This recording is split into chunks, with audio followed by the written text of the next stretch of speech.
Hey guys, Peter here to tell you about the latest from Before the Dawn, Cold Flare Eternal, out September 5th on Reaper Entertainment.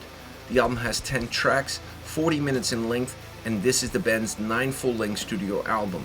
They are a Finnish melodic death metal band. Now, when it comes to the design of this record, I find the album to be both fluid and dynamic, but also very concise and compact. This makes the record experience really engaging and really interesting.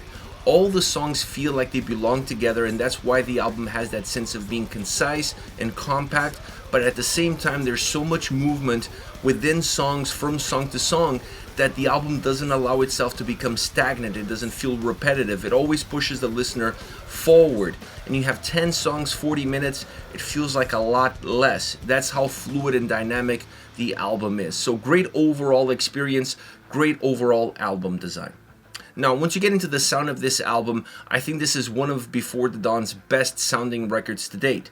It's also one of Before the Dawn's most Wolfheart style-like sounding albums, specifically when it comes down to the guitar riffs and the overall guitar sound. The guitar sound on this album is very reminiscent of that cold-hearted Wolfheart style riffing, and that plays well into this overall album design and definitely plays well into the design of the songs and the individual construction of the tracks.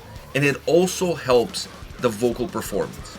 But this is an album that's really driven by it. There's a lot of grit in those guitars. There's a lot of distortion in those guitars. There's a lot of coldness in those guitars, making the album heavy, making the album thick, but never losing the ability to also including some melodic riffs, some incredible melodies, incredible solos, that really softens the blow and allows the album to have those ebbs and flows within the songs that make this record as dynamic as it is.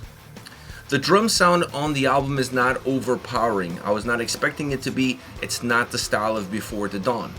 It kicks a punch and it allows the album to have some size. It really helps the songs feel slightly bigger. Not as big as Wolfheart tracks, but they feel quite big, at least consider some of the previous albums from Before the Dawn. The distance that exists between the elements also helps with the depth. For example, the cymbals on this record feel very distant from the rest of the drum sound, which grounds the record a lot more. Having the cymbals come across in your listening experience a little bit at the distance increases the depth and also helps with that size of the songs, giving more movement to the drums, not allowing them to be one directional and one dimensional. Once you get into the vocals, the vocal performance on this record is outstanding. Definitely not just a step forward, not just a small improvement from Stormbringers. This is a massive improvement from how the vocals came across on that record versus on this record. Paavo is definitely at another level as far as the songwriting is concerned, in terms of how it infiltrates his vocals in it and how everything kind of meshes together. These tracks are better defined, sound better for his vocal style, and brings the best out of both worlds. Not just his clean range, but also his harsh, more raspid style vocal approach. When you put all of these pieces together, this is one of Before the Dawn's best records, definitely the best one with this new lineup. And I would go as far as to say, as far as Thomas projects are concerned, this is the best release that he has had since Constellation of the Black Light with Wolfheart. This album checks so many boxes. It is a phenomenal record from a design standpoint, to the way it's delivered, to the way it sounds. It just feels heavy, it feels cold, but also very melodic and melancholic at the exact same time. Now, as far as favorite songs are concerned, I'm going to start off with Mercury Blood. Great opening riff. That riff really sets the tone for the song. It allows that style and that drive to penetrate into the track, and you have that coldness coming out of the guitar sound that it's really noticeable throughout the entire album. The drums enforce the overall thickness of the sound, the overall thickness of the song, and then the orchestral pieces fill in all the gaps, giving the track some substance, making the track slightly more cinematic, theatrical at times, but not overdoing it, still allowing the drums and guitars sonically to carry the weight of this song. All of those instrumental pieces in terms of the orchestrations are there more for an atmospheric touch. The vocals nail it. great delivery with a raspy style, adding a little bit of edginess to the way the vocals come across, and then also using the deeper vocals in the chorus, definitely making the chorus feel a little bit bigger, and adding something to the overall melody that it carries. So I like the style, I like the way the song is put together, creating those definite ebbs and flows musically and vocally between the verses and the chorus.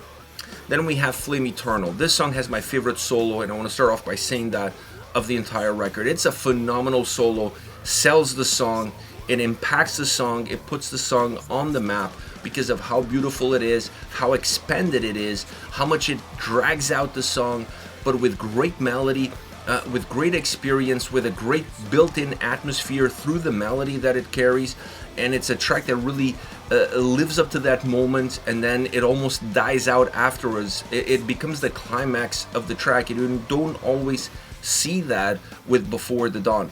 The vocals on this track are really interesting as well, because you get more of the clean vocals in the chorus, and you get a little bit more of the heavier style vocals in the verses, creating that dynamic that we see in Mercury Blood. You see it on this track that is becoming a little bit of the standard, or becomes a little bit of the standard throughout this entire record, that dynamic of changes between one and the other. And I like that because it makes the song more fluid, more dynamic.